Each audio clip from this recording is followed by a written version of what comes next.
তীব্র তাপপ্রবাহের অবসান ঘটিয়ে বর্তমানে স্বস্তির বৃষ্টিতে ভিজছে রাজ্য। রোজই ঝড় বৃষ্টি আর তার জেরে হুড়মুড়িয়ে তাপমাত্রা কমেছে দক্ষিণবঙ্গ সহ গোটা রাজ্যে।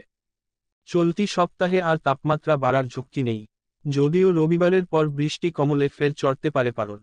এই অবহে এবার গরমের ছুটি বাতিল করে ফের স্কুল খোলার দাবি বঙ্গীয় প্রাথমিক শিক্ষক সমিতি এবং পশ্চিমবঙ্গ প্রধান শিক্ষক সমিতির।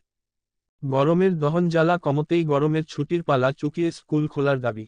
এ ব্যাপারে শিক্ষা দফতরকে প্রস্তাবও পাঠিয়েছে বঙ্গীয় প্রাথমিক শিক্ষক সমিতি এবং পশ্চিমবঙ্গ প্রধান শিক্ষক সমিতি। দুই শিক্ষক সংগঠনের দাবি, এক দফায় এত লম্বা ছুটি না দিয়ে আপাতত স্কুল খোলার ব্যবস্থা করা হোক। কিছুদিন পর ফের অত্যাধিক গরম পড়লে তখন না হয় ছুটি দেওয়া হোক। এই বিষয়ে বঙ্গীয় প্রাথমিক শিক্ষক সমিতির সাধারণ সম্পাদক আনন্দ হান্ডার কথায়, ঝড়বৃষ্টির জেরে গরম অনেক কমেছে, তাই আপাতত স্কুল খুলে দেওয়াই যায়।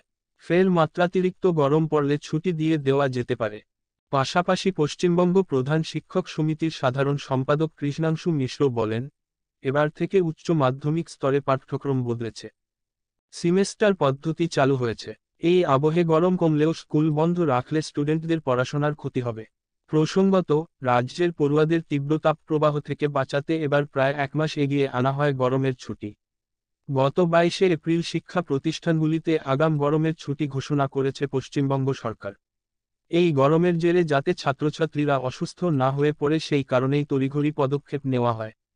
আগামী 3রা জুন পর্যন্ত ছুটি ঘোষণা করা হয়েছে।